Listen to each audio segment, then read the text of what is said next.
Welcome, everyone, to Planning Accessible Community Conversations this afternoon. My name is Cara Ryman, and I'm one of the library consultants with the Maine State Library. We appreciate you being here with us today, and we're going to go ahead and turn it right over to Courtney and Kiva. Hi, everybody. My name is Courtney Breese. It's wonderful to be here with you all today. Thank you so much for joining us, and thank you to Cara for inviting Kiva and I to be here today to present on planning accessible community conversations. Kiva, why don't you say hello, and then I'll do a little more intro. Hi, everyone. Kiva Hummel, she, her pronouns. I am NCDD's incoming executive director, and I'll pass it off to Courtney for some logistics before we dive into our planning accessible community conversations. Thanks, Kiva. So we have a pretty solid agenda here today. Kiva and I have, truncated a 4-hour workshop that we did at the Association for Small and Rural Libraries conference last September into a 90-minute mostly presentation. So I see a lot of you have turned off your cameras. Totally fine. Whatever helps you to kind of absorb information, please do so. We do have slides. I will make sure that we send a copy of them to Cara following today's presentation, so folks can also access them if that's helpful to you. Obviously this is being recorded, so folks can check it out later as well and refer back to it. As I mentioned, we are going to be pretty presentation heavy today, but I do want to encourage everyone, if you have questions, to please feel free to put them in the chat. That way, if it's a question that we can address in the moment, Kiva and I will do that. We also do have some time for question and answer at the end of the presentation, but just want to make sure that we don't leave anything, kind of hanging. If we can address it in the moment, we'll try to do that. And one other mention is we'd love for you to introduce yourself in the chat. So if you're welcome to drop your name and or what library you're coming from. We would love to see who's with us in the room. Thanks for reminding us on that, Kiva. So why don't we dive into, because we have a lot going on, and again, feel welcome to drop your comments and or questions in the chat as well. I'll be keeping an eye on those while Courtney is going to be our captain of the presentation and leading the PowerPoint over there. And so wonderful. Thanks so much, Lincoln, for dropping your information and saying hi. Oh, it's so great to see people dropping their highs in there. So let's dive in. Courtney, why don't you kick us off with what are community conversations? Thanks, Kiva. So, and yes, wonderful to see all of you in the chat there. And it's great to have you all here. And I'll also just mention, hopefully this is the start of additional conversations that we can have with one another. Kiva and I are conversation process nerds. I think that's fair to say. But also we love libraries. We want to be supportive of you all, and we want you all to be able to go out and engage with your community in ways that are meaningful. So, we would love to hear from you beyond today. If that's helpful, we'll make sure that we share our emails with you as well before we're done today. So to dive in, community conversations is the term we've been using in our work with libraries. And what we mean by that, is really giving people in your community opportunities to engage in discussions that matter. So being able to be a part of conversations that are important to you in the library, important to your community, and beyond. They're great opportunities for the community, for you and for the community to learn more about its needs. So what's important and what do folks need in your community, and also to really help meet people where they're at. So by creating spaces that are accessible, and you'll see we'll focus primarily on the accessibility aspect when it comes to conversations today, you're really giving people new opportunities to gather together, to engage and exchange information with one another, create more sense of a community, and so on. So, go. In terms of what that means for you all in your libraries, hosting or facilitating community conversations, you'll kind of hear us use those words a little bit interchanged today, and I'll talk more about what that all means in a moment. But by creating these spaces for your community, you are creating additional value for the library. That means new opportunities for programming, positioning your library as a resource and a partner for the community.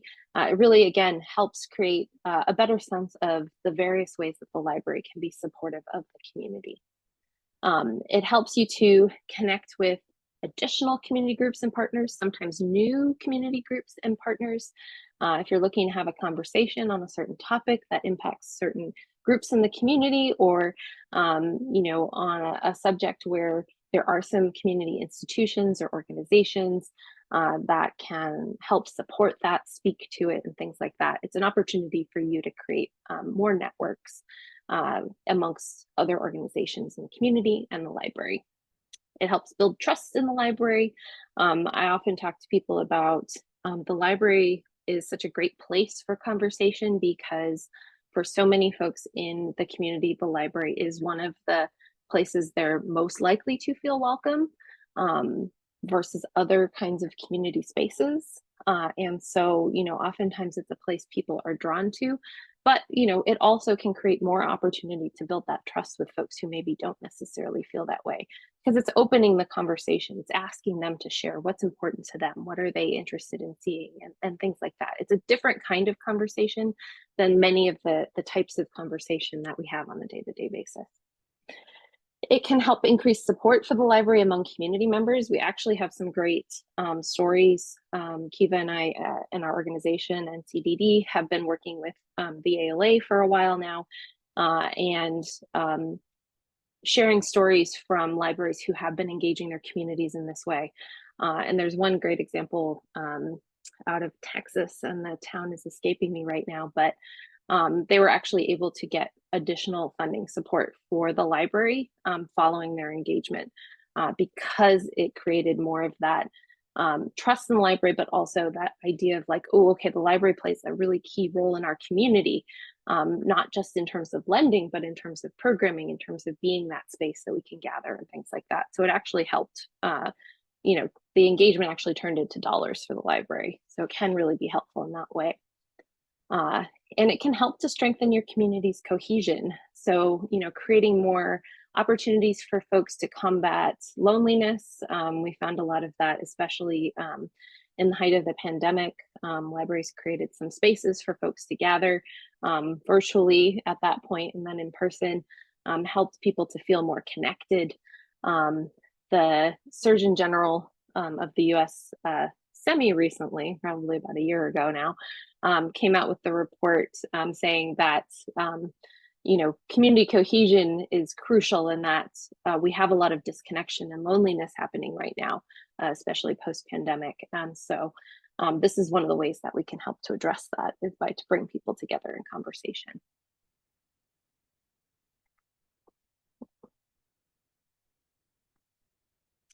So I mentioned before that we'll use terms like facilitating and hosting in the conversation today. And I just wanted to kind of clarify some of the words that you're going to hear us use.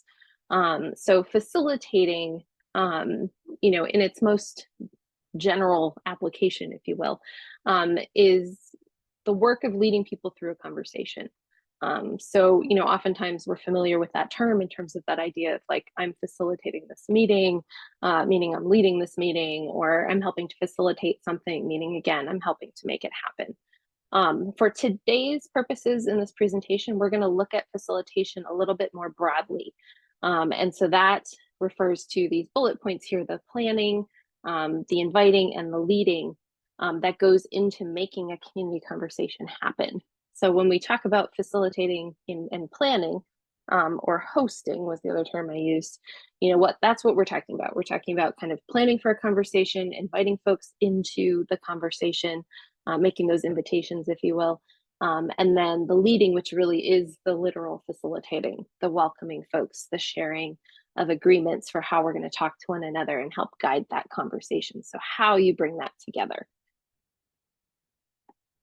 And then the other aspect we're going to talk about today is accessibility, and I'm going to let Kiva get us started on that.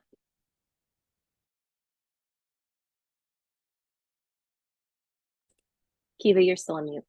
Thank you so much, Courtney. So excited to jump in. So what do we mean by accessibility? Now we have a brief definition here that we find to be a helpful guiding point, and then we'll explain a little bit further. Accessibility is a site or facility, a work environment, service, or program that is easy to approach, enter, operate, participate in, and/or use safely and with dignity by a person with disability. And this is founded from the District of Columbia Office of Disability Rights. And so what we're talking about is accessibility goes beyond what brick and mortar physical accessibility oftentimes can be thought of initially. We are also talking about programs and how understandable and usable a space is.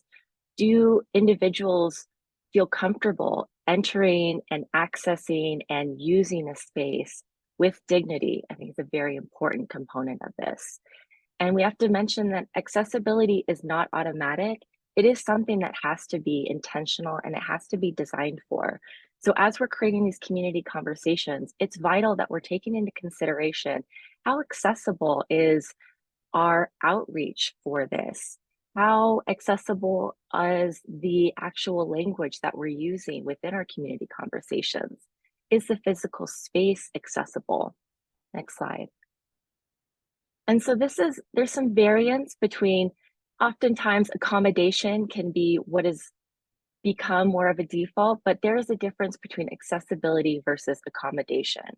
Now, accommodation is reactive and it strives to remove barriers caused by inaccessible design. This ensures that people with disabilities have same access as people without disabilities. But accessibility is proactive and it strives to remove barriers during the design stage of an event, program, or service.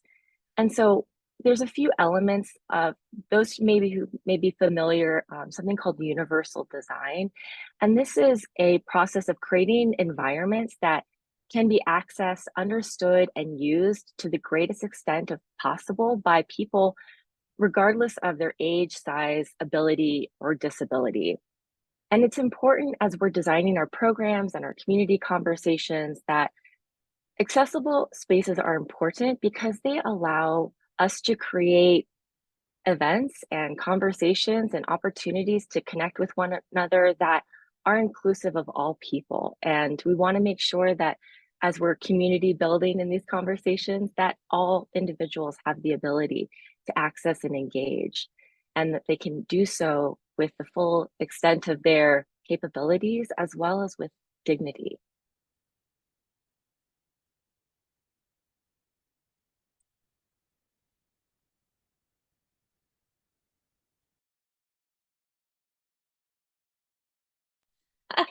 I can see Kiva and I are both going to have fun with the mute feature today.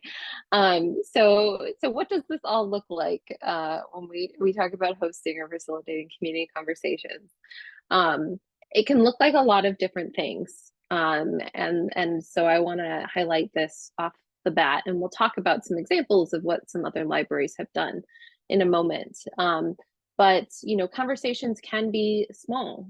They can be with just a few people. They can even be one-on-one exchanges that you have with patrons in your library. Or they can be large events with lots of people. It's really, it's not so much a matter of how many folks participate, just that you're able to have these kinds of conversations and that they're a little bit different from, again, the kind of day-to-day exchanges that we're used to having. Later in the presentation, we'll go more into kind of thinking about and planning for these kinds of conversations and what to think about there. I also want to mention that they can be a part of your current programs. So they can be incorporated into book clubs. Oftentimes in book clubs, we have different questions we want to pose to folks when we talk about the book. You can use some of these tools that we're sharing today in terms of thinking about community conversations to apply to your book clubs. They can be aspects that are built into programs with speakers or with panels. So folks have an opportunity to hear from someone who is, an expert either in a subject or in their own experience, but then they can also have some exchange amongst themselves to talk further about the topic beyond what they're hearing from those speakers or those panels. Or it could even provide new opportunities for the community to gather. Bring people together to talk about, again, something that's important to the community, something that the library is looking to learn more about from folks. It has a whole bunch of different opportunities. And so, we're going to share kind of, again, the baseline of like, here's how you can plan these, but we want you to keep in mind, be creative. Kiva and I, again, are kind of largely the focus on the process, meaning how you go about doing it, but where you do it, what topic you're doing it on, how it's tied into what you're already doing, things like that. Lots of possibilities for you in terms of that. All right, so as I mentioned, I'm going to share a couple examples just to kind of get your minds, full of different ideas for what may be possible. These are coming from grantees from the Libraries Transforming Communities initiative from ALA.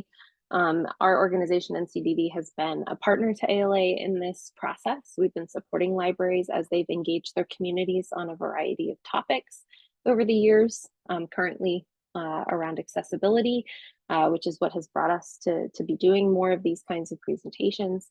And so I have a little bit of a mix of experiences from a couple of those past grantees to share with you here. So the first is from the Parker Memorial Library in Sulphur, Oklahoma. And they did focus on an accessibility need in their community. They recognized that the deaf community in Sulphur was essentially excluded from many of the town's events, which weren't, generally speaking, accessible to folks who are deaf or hard of hearing. And so they started to think about accessibility and how to include the community in their events from the start. I should add, in this case, it was even more important, not that it's more important, but particularly noteworthy that these events weren't accessible because they're actually adjacent to the Oklahoma School for the Deaf. And so there is a large community and a large need in their community in order to make events more accessible. So the library actually reached out to the school and they agreed to connect their students with the library. So they started to have regular visits with the library, and the staff would communicate with them and learn more about their interests. And what ultimately happened through having those conversations with the students was that they started a teen advisory group and invited the students, students of all kinds, to join the teen advisory group. And that resulted in them having teens, both hearing and non-hearing teens, working together, crafting together, socializing together, and the community, the deaf community, is now a much bigger part of the library life, but also community life as a result. Another example comes from the North Liberty Library in North Liberty, Iowa. They established a quarterly conversation series, which they called Lighthouse in the Library, with a focus on various topics that were relevant to the community of North Liberty. So one of the conversations that they had was around food and wellness inequities in their community.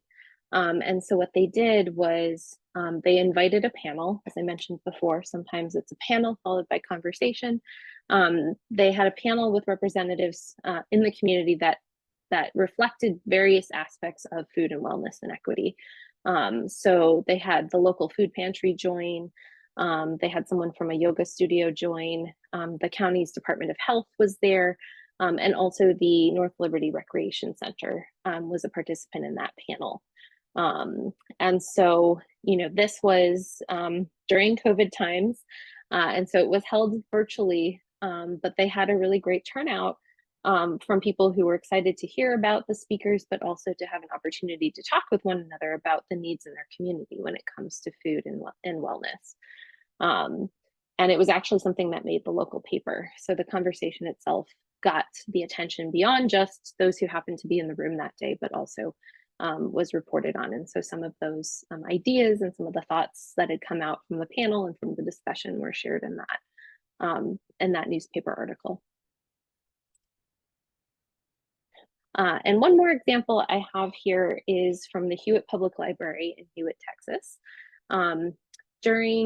Primarily during the pandemic, they were providing resources on mental health.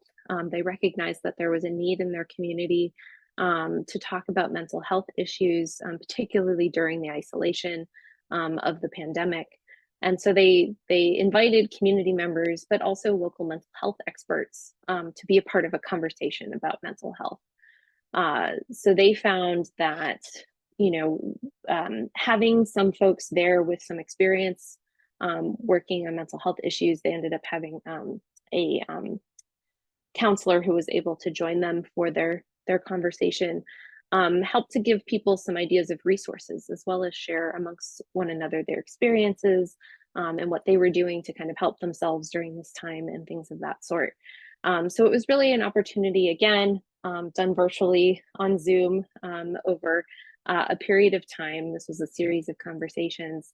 And, it really gave people an opportunity to just feel less alone, as well as to share some ideas and resources and experiences with one another that was really helpful to them in, thinking about how they could take care of their mental health in such a difficult time.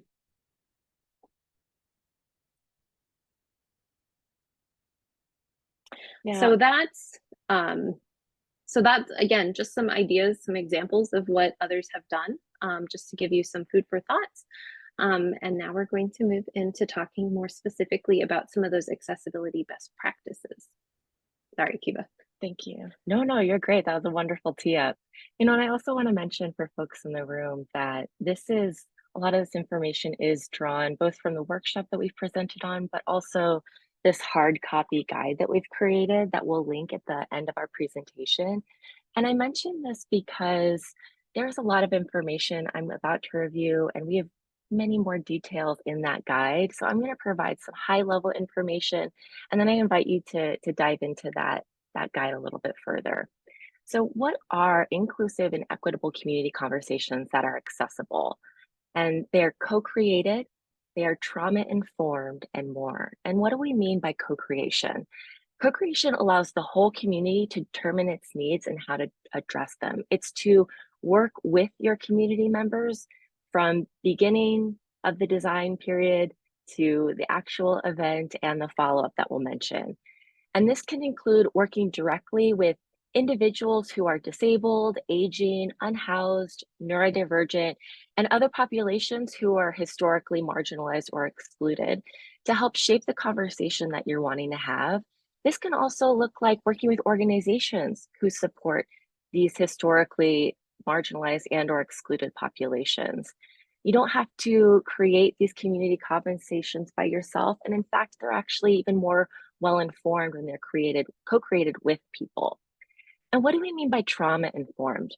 Trauma-informed takes into consideration that people have trauma and that this can genuinely and sometimes very seriously impact how people can show up and participate in conversations and move in spaces.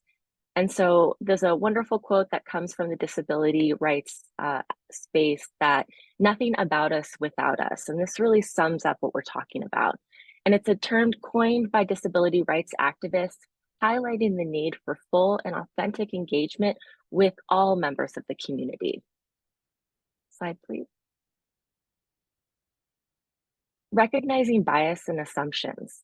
We live in these massive systems that have a lot of influence on how we can move. They have very strong influences on how we can show up, and this includes power, privilege, and influence.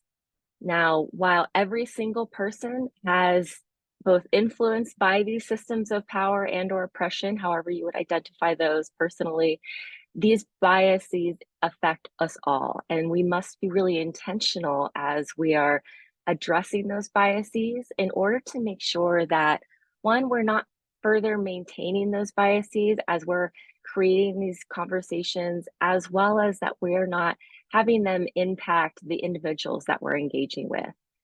And, I know that oftentimes understanding our biases can be really hard, and we have resources at the very back of the guide that we are going to share with you at the end of this conversation that will provide you with some tools that you can help to suss out where are your biases and how can we do better. We can only do better when we know where we're at and what's going on in our bodies.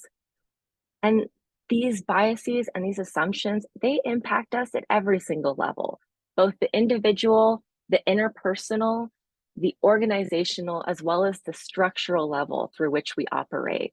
And so we cannot escape them, but we can do some really good work to dismantle them and to shift how we can interact with each other and co-create these community conversations.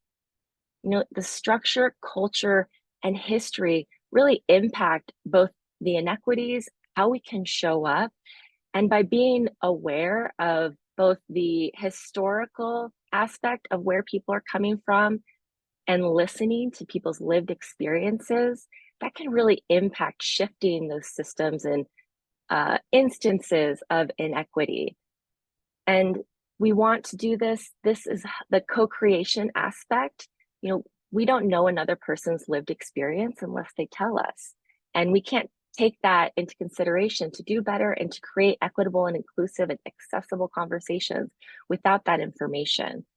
We only know what we know, and we don't know what we don't know is a very common phrase, right? So we can address these biases and these assumptions to really create that inclusive community so that all members of our community feel welcome in these community conversations. And I just want to really encourage addressing biases and assumptions can be really challenging, hard, and heartfelt work, and it is the good work. And so I just want to encourage you each and send a lot of love out for those who are continuing to understand that, because that will help to create a stronger community conversation, but also a stronger community at large. Slide, please. Part of these biases and assumptions, they're rooted in those, they come from those systems of power and privilege and oppression, and they can land in the isms. I'm going to review these 5 isms.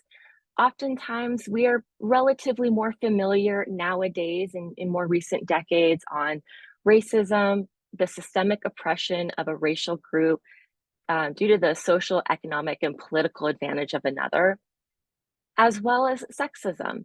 Sexism is the prejudice or discrimination based on sex. But I also want to lift up 3 other isms that I encourage you to be very mindful of, because they dramatically impact how we as individuals can show up, how our community members can show up, and the elements that can happen within a community conversation, and how you can design your community conversations to readjust some of these privileges and systems of power that play out in our everyday lives.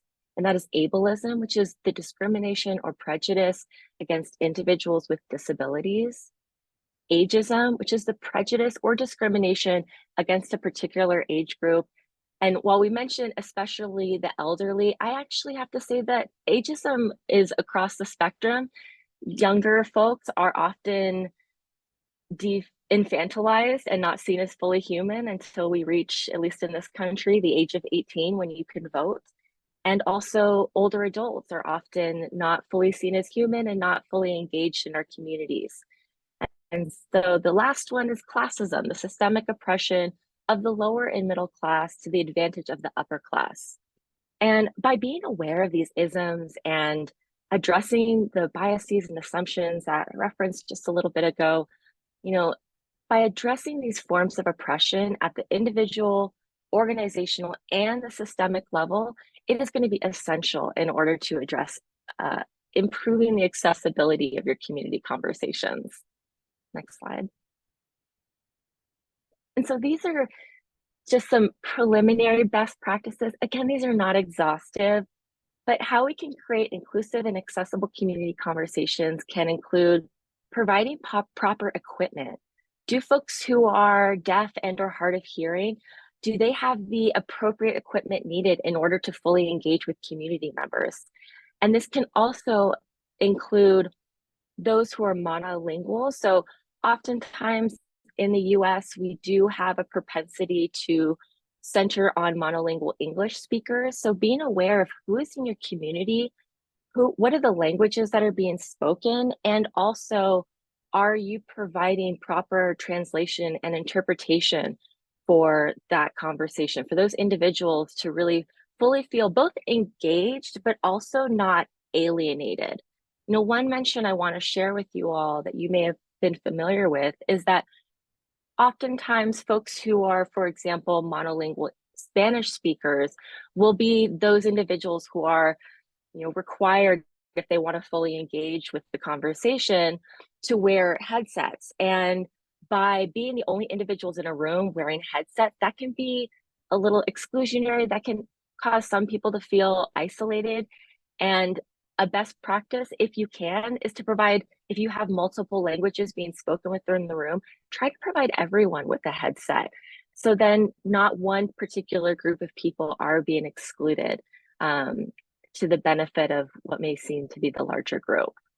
Another aspect is ASL and or real-time captioning. For folks who are deaf and or hard of hearing, it's vital that you're providing real-time captioning on a virtual event and or in-person ASL interpretation for those who are in the room and needing that language support, as well as appropriate reading level. And what we mean by this is, a colleague of mine once said, share information in the language that people pray and dream in.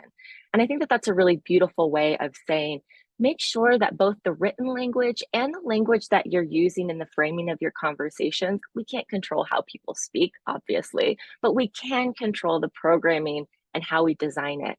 And a best practice is to generally, especially if you have multilingual community members, use a third grade reading level.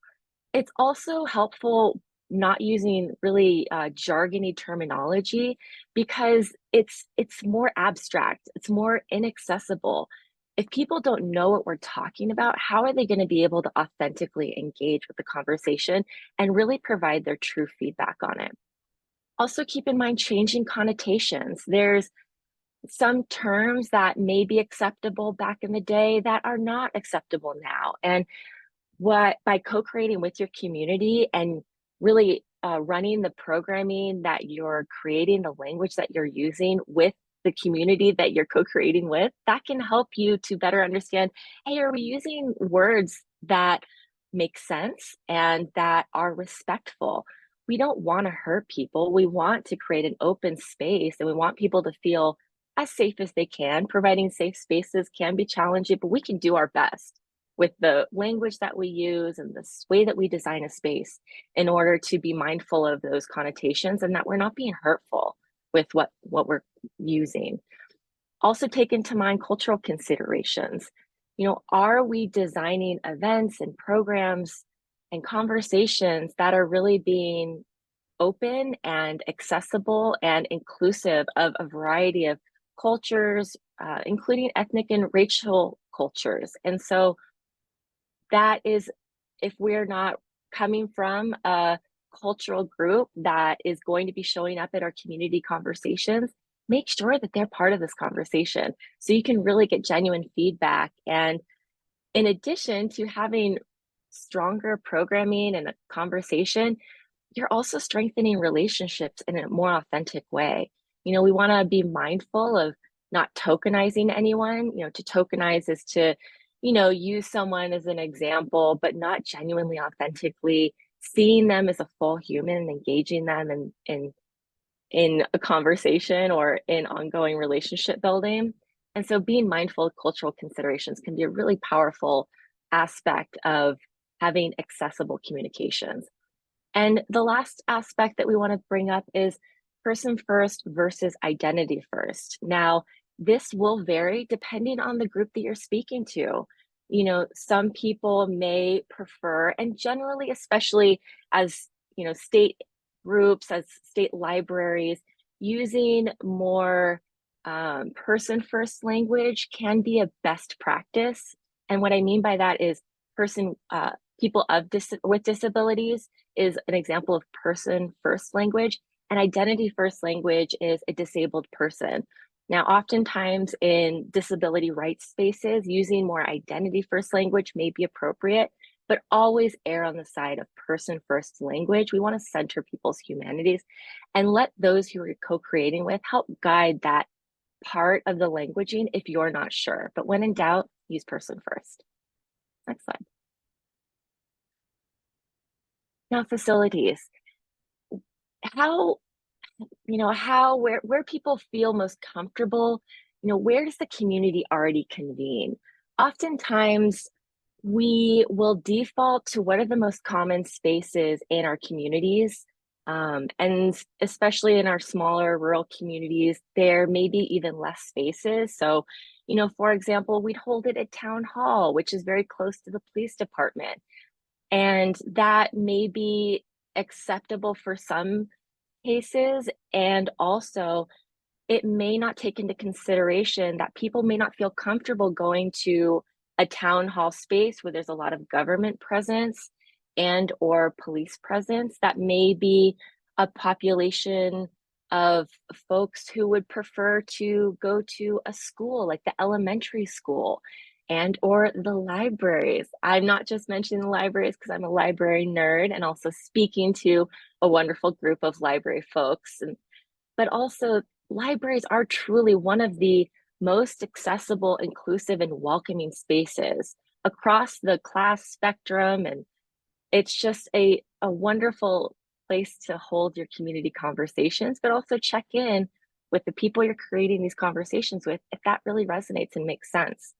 You also want to consider the physical accessibility of the space. So going back to that accommodations versus accessibility.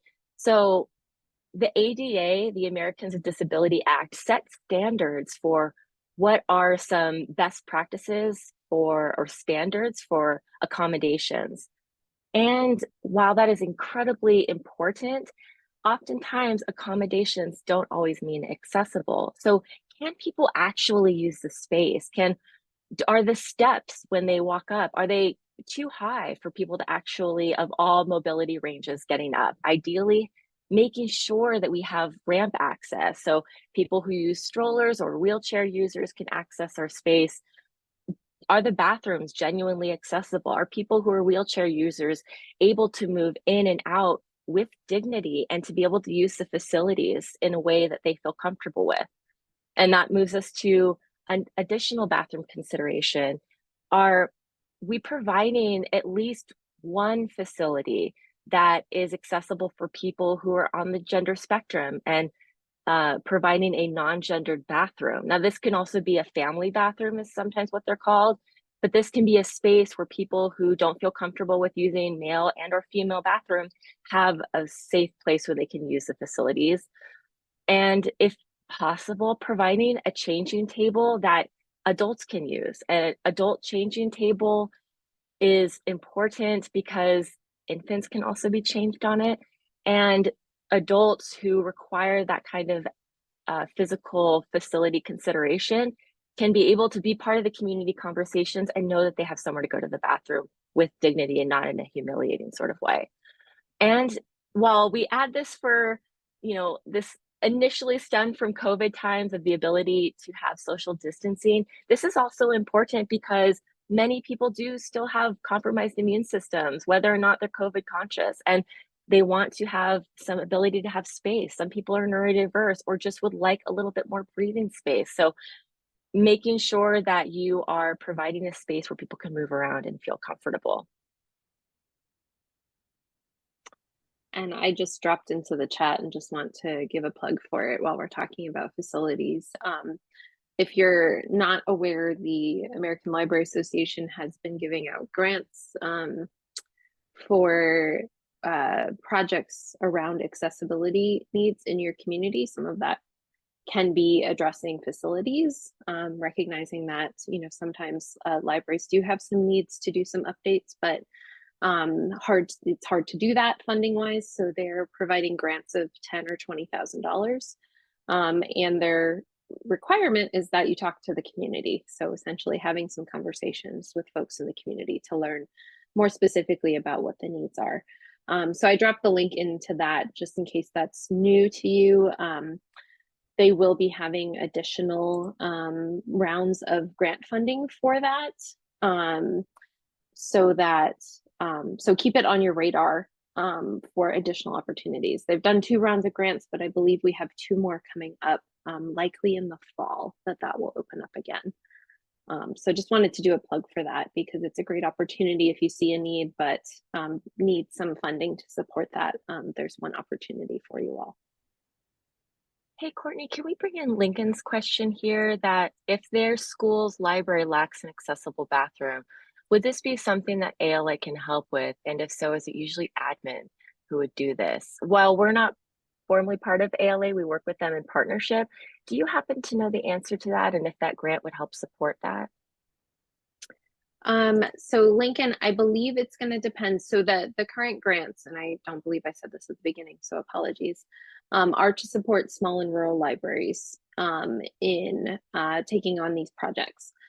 So some of it is a matter of just how the community that your school's library is located in is defined. So it's not necessarily a no, but a maybe in terms of my knowledge of it. So I would check out in terms of the grants, I would check out that page to see the definitions in terms of what qualifies. Beyond, you know, that, you know, certainly it sounds like something that could be discussed with the library administration and the school administration to try to address, recognizing that, you know, again, creating accessibility is something that, you know, generally speaking, is required. And so there should be, I would say, an accessible bathroom in the school's library. Great. Okay. So we are going to move into talking some more about conversation structure and planning for a conversation. But I think before we do that, I'll just pause to see if there's any other questions coming up right now when it comes to accessibility that folks want to ask. And again, we will have some more time later on, but just recognizing that we're giving a lot of information. I'm just going to pause for a second and see if there's any questions. You know, and I want to mention folks are welcome to drop it in the chat. And also, if you would prefer to vocalize, you're welcome to come off of mute right now and ask your question in person. Yeah, absolutely.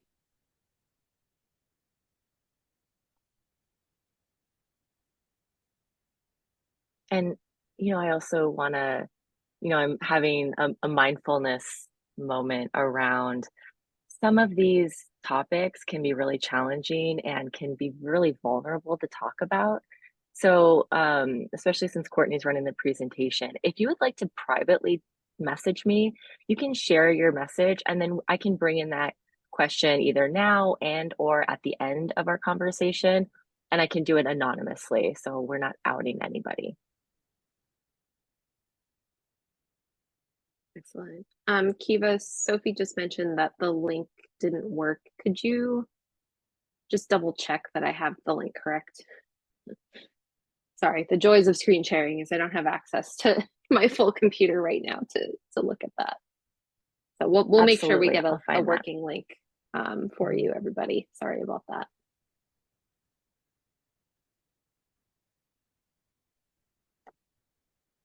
Sometimes it's a matter of I type in what I believe it is. Oh, yes, that's why because I completely did it wrong. I'm sorry. It's ala.org/LTC access. Goodness.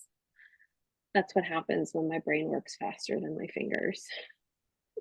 Got you. I was like, oh, I'm not seeing it on the side, but I'm going to find it. Give me a second. Yes. All right, here we are, friends. I am dropping it into the chat now. This is our proper link. Thanks for bringing that up, Sophie. Yes, thank you so much for pointing that out. I am so sorry about that. All right, well, not seeing any other questions at the moment, I'm going to continue forward. And as I said, we're going to talk a little bit more about community conversations and what they can look like and how to plan for them. So I want to start with modes. So before I mentioned that conversations can happen with a few people, or they can happen with large groups. They can be part of your programming. They can be, you know, their own events in and of themselves. I also wanted to mention that the modes, the different ways that you hold conversations, can vary as well. And thankfully, in recent years, you know, one of the benefits of the pandemic is people's comfort levels with using online tools and video conferencing and things of that sort. That's really opened up additional opportunities. Keeping in mind, of course, in some communities that internet access might be limited. And so, you know, some of these tools may or may not work well for your community. But in terms of modes, the traditional kinds of conversations, when we think about a community conversation, usually we're thinking about something in person, happening synchronously, everyone's there together at once. And generally it's a spoken conversation. So folks are talking to one another. But we also want to note that there are alternatives to this traditional method, and you know, these should be considered. Things like online conversations via Zoom or Teams or Google Meets or Hangouts, whatever it's called now, and so on. They can be synchronous or they could be asynchronous. So using different platforms or spaces to create discussion that's happening online, that doesn't have to happen simultaneously, but can happen over a period of time. It could be written, it could be spoken. You can have folks, you know, using a discussion thread to have a conversation. You can be doing, again, those spoken ones happening kind of, you know, live over Zoom or what have you, or even using other means. Conversations can also include things, and actually I'll progress to the next slide to help demonstrate what I was going to say there. It can involve other, you know, ways for people to engage with one another or share ideas, such as surveys. I know libraries are generally very comfortable with using surveys. That's often something that's being sent out to patrons to get feedback or input. And so surveys can also be used as a way to allow folks to contribute their ideas on a topic of conversation that can then be shared with people. So again, the idea when we talk conversation, we're talking about an exchange of information, experiences, ideas, and so on. So thinking about ways that some of the tools that you use can be helpful in creating that opportunity for folks to engage with one another can be really helpful. So this slide just kind of depicts, if you will, these two kinds of community conversations that I've been referring to. That traditional model at the top shows people sitting in a circle, talking to one another. You know, these can be a series of conversations, but usually each conversation is kind of its own event. Maybe there's a little bit of sharing of notes of like, here's some ideas that came out in this conversation and so on. But typically it's kind of a, you know, what happens in that conversation, you know, stays in that conversation. And what we've been encouraging folks to think about more and more is the idea of multimodal community conversations. So when we think about accessibility, especially, we're keeping in mind that for folks, talking live in person can be, you know, can be challenging or, you know, not ideal for various reasons, right? Some of it is language. Some of it, again, is even things like neurodiversity and recognizing that some folks are great talking and participating in the moment. Others need time to process and think and consider and be able to respond perhaps in writing versus verbally. And so the kind of option of doing something more multimodal allows more of those opportunities for everyone to participate in a way that gives them that dignity that they're looking for. So recognizing that you may want to have some in-person conversations, but you might also want to offer an online conversation on Zoom. You may also use the library's Facebook page to generate some conversation, asking people, hey, would you share with us some of your ideas on this topic? Or maybe even building in some survey questions that can be sent out to also generate some thoughts and some feedback. And as you'll see in the diagram there, each of these elements that I just mentioned are also interconnected. And what I mean by that is the information that's being gathered is also being shared beyond that platform or that conversation. So making sure that folks can learn more about what happened in the Zoom meeting and the in-person meeting, as well as what are some of the thoughts that have been expressed in the Facebook group or in the survey, in order to really, again, let folks hear from others, share ideas, and things of that sort. That's kind of I would say the maybe newer model of what community conversations can look like. And again, I'll say that might sound overwhelming, and we're not suggesting you have to do all of the above in any way, shape, or form, but just recognizing that there's opportunity to go beyond perhaps what we traditionally think of in our minds when we think about having a conversation with our community. Okay, so now we're going to get into some of the steps, and we're going to walk you through these for planning a conversation. I'll mention as well, this is outlined in that accessible conversations guide that Kiva mentioned, and we do have a link to that in the presentation here. So you'll have more to look at there. We also created a facilitation guide as well with ALA, which digs deeper into all of the details of planning conversations and facilitating conversations. So that's also a great resource that's available to you. And we can also make sure that we also share that link as well. But in terms of your steps for planning a conversation, I'm just going to cover these very high level right now, and then we'll go into each of them. Identifying your topic. What is it you want to talk about? Clarifying your goal. What is it you're trying to get out of the conversation? Framing the topic. How are you going to word it? And that's all about how do you present it to folks so that they want to be involved, feel welcome to participate, and so on. Format, how are you going to do it? So looking at those kinds of different options that we just talked about when we talked about different modes for conversation, as well as thinking about space and so on. Invitations, how you're going to get folks to participate. Facilitation, the actual getting the conversation started and moving people through that conversation. And then follow-up, and we really want to make sure we don't miss follow-up, because it's great to have a conversation, but if no one ever hears anything about it again, it's like, okay, we had a conversation for the sake of having a conversation, and it can leave folks feeling a little frustrated because it's just nothing ever came of it. So we'll talk a little bit about what that can look like as well. So choosing your topic.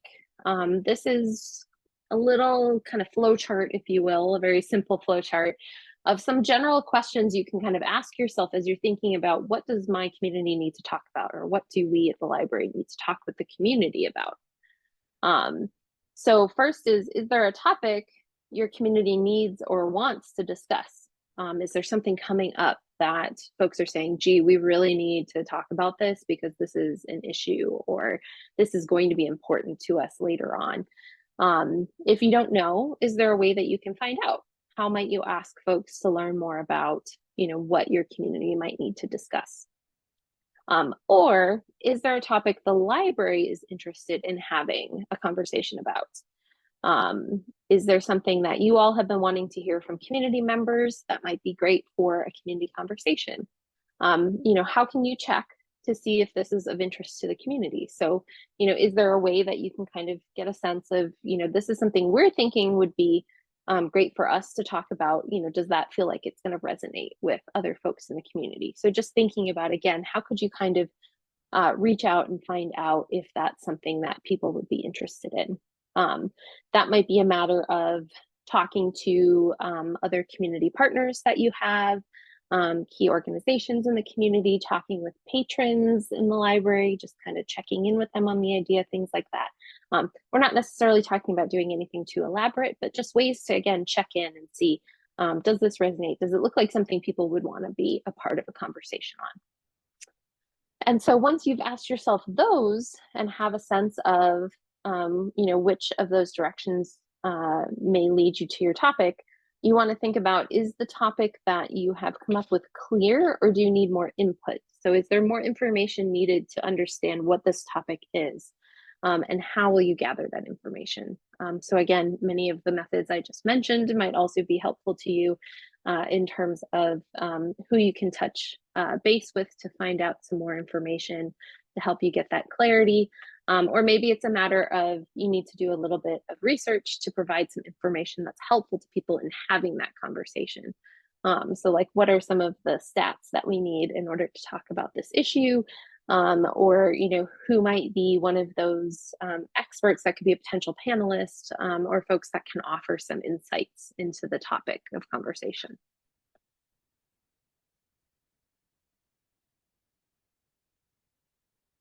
And once you've decided what your topic is going to be, it's time for you to identify your goal and to design the framing of that conversation accordingly.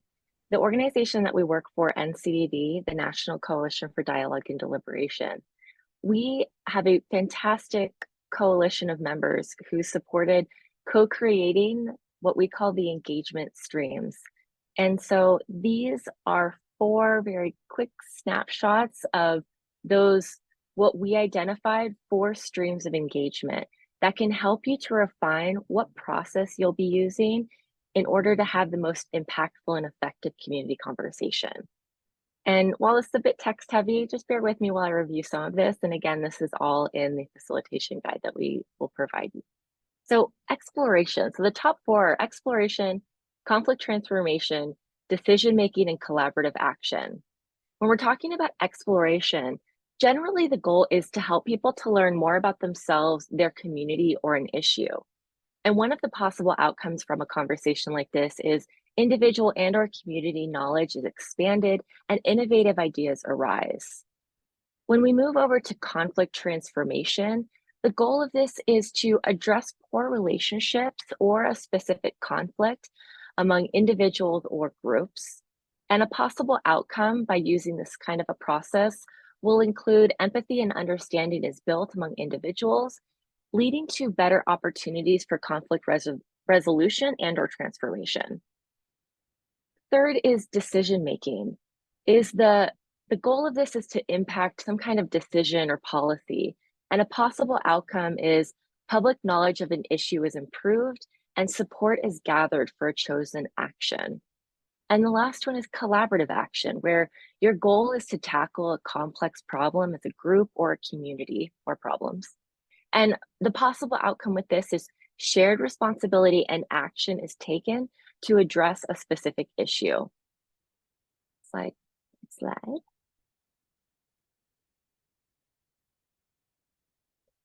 And so you want to connect with the community for topic and for participation.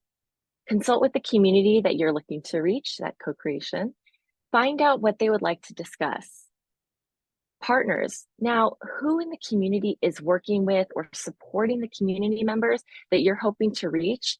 And how can those partners help with the invitations, framing the conversation, and even provide insights as to what is already being offered by community institutions, so you're not continuing to reinvent the wheel? And some helpful best practices on this are, I imagine we are all experts of our own community or our own experiences and very knowledgeable in our community, but we don't always know everything. So it can be helpful to map your community. What are the demographics of your community?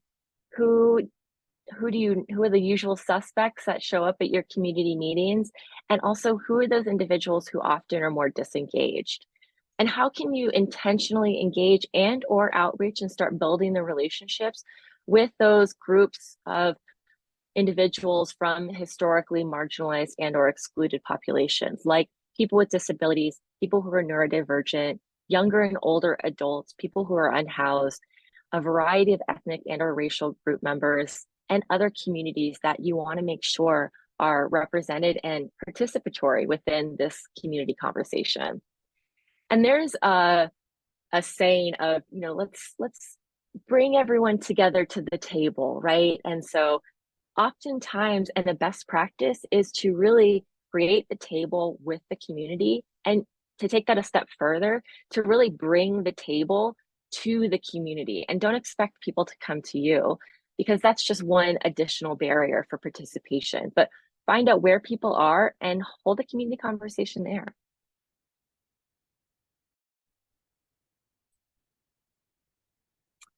Great point.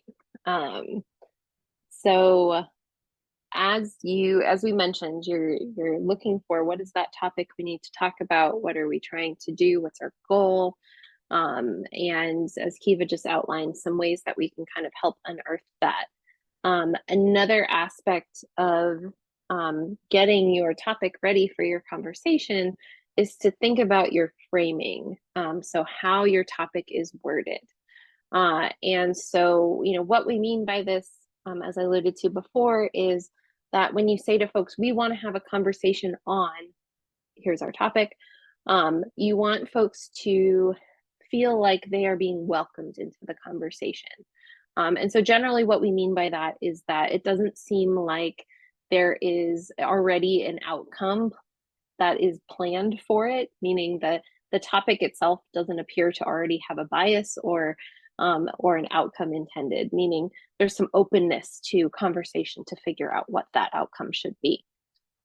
Or it also means that people that have different perspectives, experiences, political preferences can feel welcomed into that conversation. So it doesn't feel like it's leaning towards, you know, one particular political leaning or one particular perspective or things of that sort. Because that will exclude folks who may, you know, otherwise want to be a part of the conversation, but might see your topic and think, you know, I don't think that's necessarily a conversation that I am welcome to be a part of.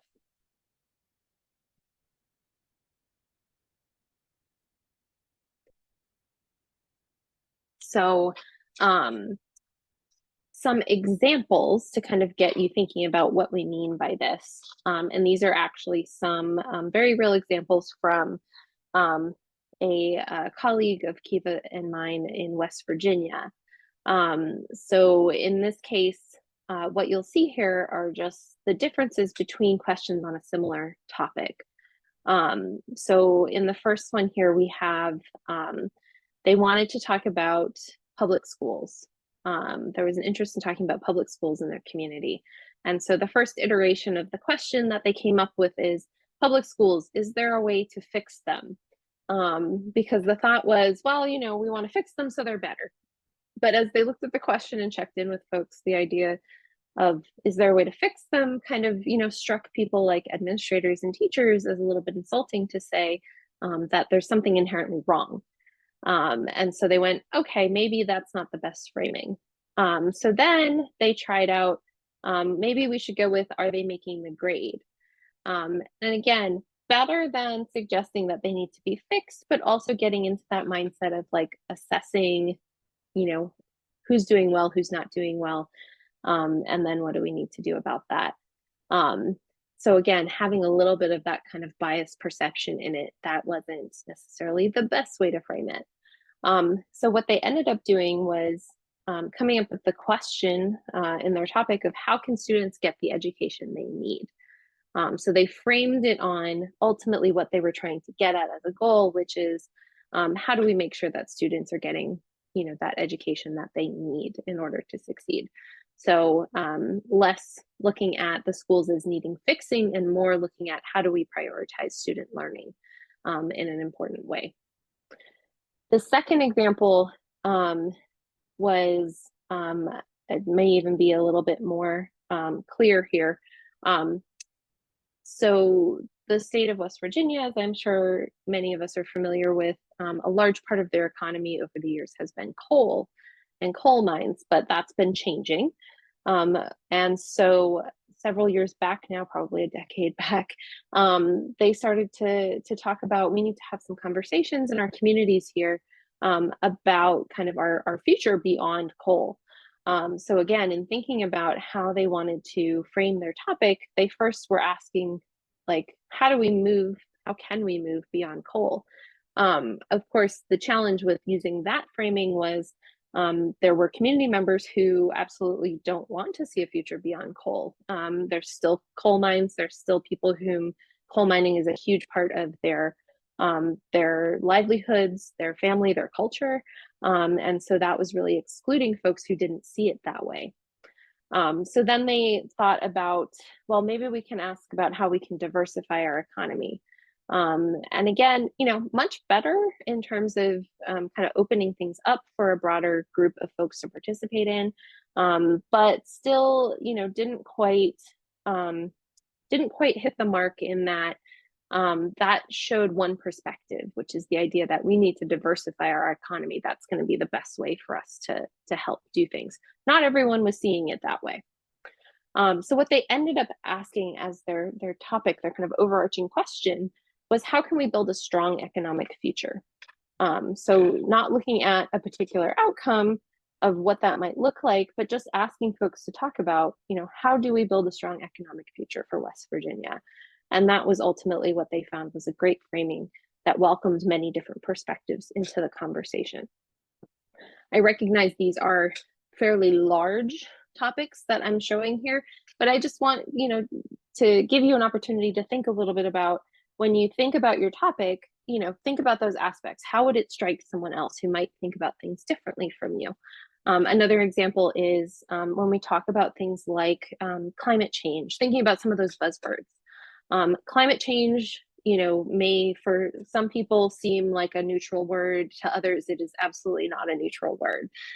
So thinking again about some of the terminology we use, some of the ways that we word things, and is that, again, just checking in, is that showing that we have a bias or an assumption we're making about what other people are thinking? So as you think about your topics, that's kind of the key piece, is keeping in mind, am I showing my own assumptions, my own biases in the way that this topic is being worded? We want to consider the format and the modes of participation. What format, method, or tools will help your community participate with dignity? So going back to some of those best practices for communication, facilities, program design, and making sure that those are truly accessible. And just as a reminder, trying to use more multimodal community conversation methods, so in-person conversation, as well as host a virtual conversation. Oftentimes, people may not have the physical capability to come down, whether they're busy or otherwise, to meet up in person. Maybe they feel more comfortable in the virtual space. Consider often a survey. Some folks want a little bit more time to share more extensive thoughts. And also you can use social media, whatever platform is working for your community. Consider several to get the highest range of feedback and opportunities to engage with your community members. And this also relates to, before the in-person community conversation, also take into consideration the outreach. So using all of those multi-method ways of communicating for outreach. But that also can include sharing the announcement in your local newspaper if you have one. A radio announcement can also be helpful. And an example from, I worked with some rural communities out here in Colorado, and they're very small communities. And so they often would share announcements via the water bill. And so that's just trying to get to as many people as possible, particularly those who are digitally disconnected. Don't forget about folks who perhaps are more offline or don't have access to a computer or solid internet. Also take into consideration the conversation structure. We've provided some high-level structure to outline your conversations. This includes a welcome, right? You want to set a positive tone and create a more comfortable space for people to start conversing with each other and getting to know one another and diving into the topic that you've selected to hand. Have introductions for people in the room. It can be harder with larger spaces, so perhaps that's more introductions at the table. But if people are going to be engaging with one another, you need to know another person's name. How can you really engage or see another person if you don't know their name? And so providing that opportunity, if you feel comfortable role modeling pronoun usage, but don't require people to out themselves by any means, you can set that standard by as staff or volunteers or participants by role modeling pronoun usage. And what that looks like is like in the beginning, Kiva Hamala Yushi, her pronouns, simple, straightforward. Ground rules. If possible, co-create these. You can also provide some initial ground rules that are drawn from the guide that we'll share with you. And I also want to invite you to allow people to provide any add-ons or maybe any amendments perhaps that need to be made to those ground rules. Have them up on the screen if you're in person, or on the presentation slides if you're doing virtual. So then people can both hear it and list them out so people can hear them, but also see them. And then it's really helpful, get agreement from everyone in the room, whether it's a verbal eye or a thumbs up or using the Zoom feature. And what's helpful is, while you may not get an exhaustive yes, if anyone has pushback, then they can have the opportunity to air their piece then. And then ground rules are actually really helpful anchors within a conversation, especially as we talk about more contentious subjects, using those ground rules as ways to bring a conflict back. Hey, we agreed, move up, move back. If people are taking up a lot of space or talking a lot within a conversation, let's make sure that everyone has an opportunity to share their ideas on the subject. And provide an overview of the purpose. Make it really clear why people are here so they can understand and engage as fully as they would like. Provide an icebreaker or a conversation warmer. And this provides, an opportunity to warm up the conversation, get people talking and opening up. It provides them a little bit of a personal stake because they're already starting to share their thoughts. And it can also be an aligning open question. So it doesn't have to be, what kind of tree would you like to be? It can be something that's really in line with the conversation. And then you're starting to tee things up in a easier, dare I say, maybe safer way, but at least to get the ball rolling. Provide a discussion of the key issues, especially if you're discussing more complex issues and subjects. People can't fully engage if they don't know what they're talking about. And you're not going to be getting the authentic feedback that you're looking for if people don't know what they're saying or exactly what they're saying things about, right? And provide a reflection space. This can be an opportunity to share within the group on what are some of the things coming up. Also provide some breathing room, and that survey can provide us like a post feedback opportunity. And then be really clear, like Courtney was mentioning, in terms of the follow-up, be clear on like what are the next steps, both from the feedback that we've received on this in this conversation, but also moving forward on this subject at hand. Mm-hmm. So touching on the ground rules that Kiva just mentioned, or I'm calling them here guidelines, I find guidelines or agreements are just a more positive spin on the idea of ground rules. And as Kiva alluded to, we do have examples of those in the conversation guide that we've created. But what it usually boils down to is letting folks know that everyone's encouraged to participate. We're welcoming various points of view, that we're going to be respectful to one another. So respectful listening is important. Plus any other guidelines that are agreed upon by the group. And again, we have examples that you can check out, but it basically just sets the tone for here's how we're going to engage with one another, and creates that expectation that, again, we're going to be having a thoughtful and respectful conversation that allows us to really share our own thoughts, ideas, perspectives, experiences, and so on.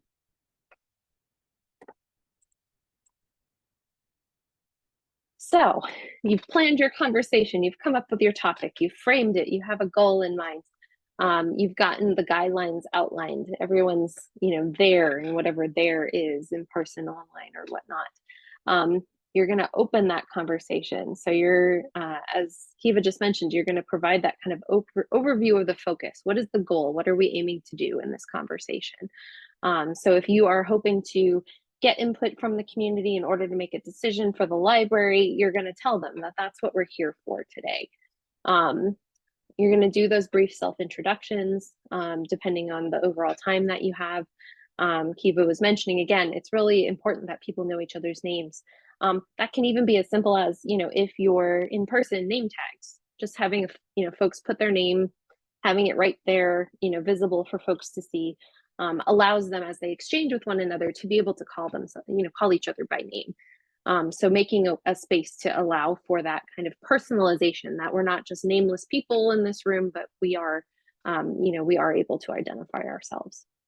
And so rationale for participating in the conversation, this is kind of a different take on that idea of like an icebreaker or an opening question, a personal stake. So getting folks to kind of start off by sharing a little bit about why they've come can be helpful, because it really helps ground the conversation and like, this is what each of us bring to the table, so to speak.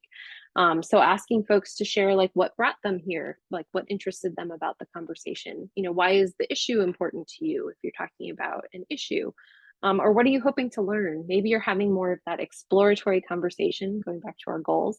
And so, folks might be there primarily to learn about, something that they don't know much about, so they can share more of that. And we'll provide some helpful best practices for crafting good questions.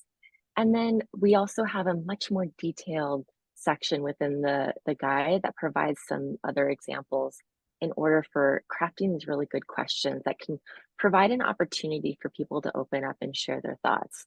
Now, good questions, they do not seek a correct answer, and they cannot be answered in yes or no. It's not terribly illuminating to hear yes or no. We want to hear a more explanatory answer. Questions that are clear and simple. Questions that explore aspirations and value. There's a practice called appreciative inquiry, and this helps to provide opportunities for people to share their thoughts while also providing maybe a more, I'd say, positive, or productive or effective sort of framing. Focus on the possibilities is another element of that, and good questions evoke more questions.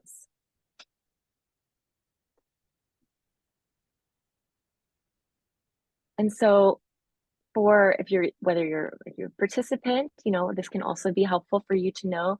But if you're a facilitator, your role is to facilitate, is to make easier, to help make these conversations easier. And so some practices can be including to set a welcoming tone, to be an active listener so people feel heard, to remain impartial or multi-partial, meaning that we hold our perspectives, but in the conversation, we are trying to, neutrality is not always possible, but how do we remain a little impartial in that way?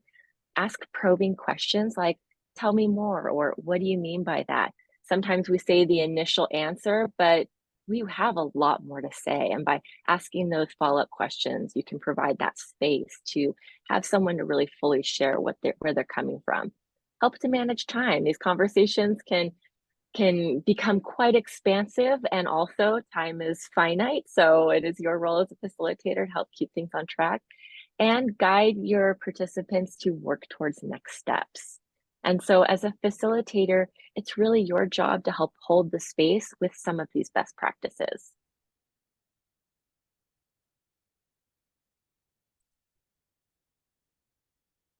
All right, and so you've had your conversation or conversations, you've gathered information. As Kiva and I have said several times throughout the presentation, think about the follow-up. So how are people going to discover what you've learned and what you're planning to do? So if you're gathering information that's going to inform a decision or an action, how do you share that out with folks? How do you let them know, hey, we engaged folks in these conversations, this is what we heard, and as a result, we're going to do this. Making sure that there's that kind of transparency and that feedback really helps with going back to what we said at the very beginning, to build that trust with the community by being transparent, by giving them that feedback. And also, you know, how will you continue to communicate with the community? If this is a conversation that you're hoping to generate further conversation, you know, how are you going to have that kind of back and forth? You may already have a pretty good line of communication with your community, great. But again, just being clear with folks on, you know, we are having this conversation. Our goal is to continue having conversations. This is how we're going to communicate with you all about them. So just making sure that it's clear what those next steps may be, what those outcomes may be, and so on. And that's also to recognize in some of these cases, you may just be having a conversation that is that kind of exploratory nature. It's giving people a chance to connect with one another. But still, there's value to letting folks know, hey, we had this conversation where we're able to talk about, you know, sharing our various perspectives on this topic. It was a really wonderful conversation. These folks joined us. It would be lovely, you know, if you have an idea for another topic or you'd like to be a part of a future conversation, here's how you get involved. So just thinking about how that community conversation kind of creates more of a line of communication to your community more holistically. So Kiva and I keep alluding to this, and here it is. So we have a Accessible Conversations in Small and Rural Libraries facilitation guide. It's framed for small and rural libraries because that's the group that we've been working with most recently through ALA, but it certainly has application beyond that. So just want to name that. Just because the framing is that does not mean that it's not applicable to all sorts of scales. So the guide is, you can use the QR code if you're able to pull it up, or there's a link there. And again, we will make sure, oh look, Kiva's already on it. So Kiva's already dropped it in chat if you're looking for that link. And in addition to that, we do have a larger facilitation guide if you're looking for more of a deep dive on planning conversations and facilitation practices for leading conversations. That's also available on the ALA website. We can see if we can pull up a link to that as well for you all. But want to give you all a couple of minutes here while we are still with you to see if there are any other questions that are coming up for you as we've wrapped up our presentation today. And as Kiva had mentioned before, please feel free to put them in the chat, or if you want to unmute yourself and ask a question, more than happy to hear from you as well.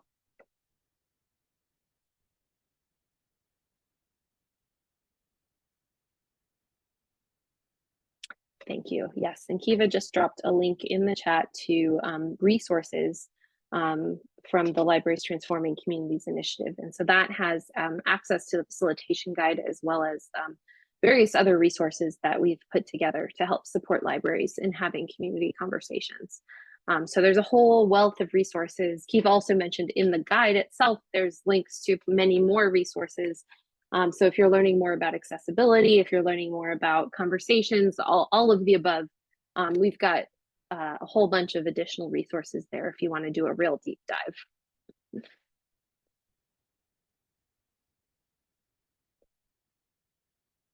And Sophie said, Sophie shared in chat that this is helpful and that they need to have some accessible conversations about the building they're building.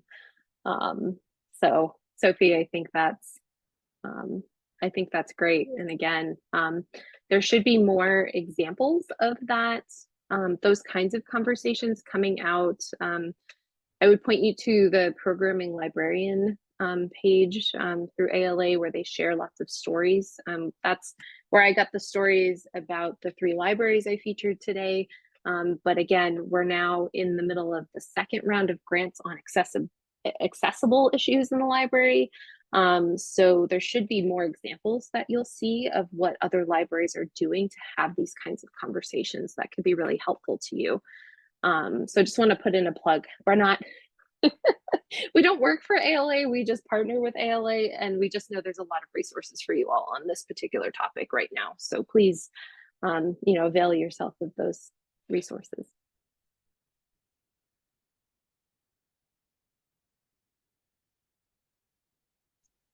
Well, I'll take this moment to say thank you both very much. This was great. So much to think about and follow up with.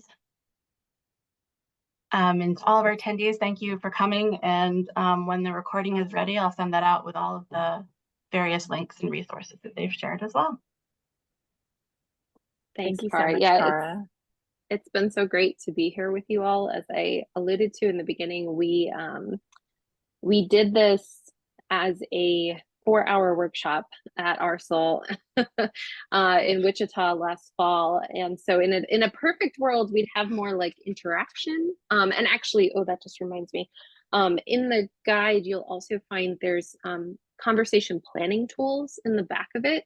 So it's going to ask you some questions to think about as you do your thinking about conversations and planning. So if you're thinking about going in this direction, it will really help you with some prompts as you do that planning and working your way through.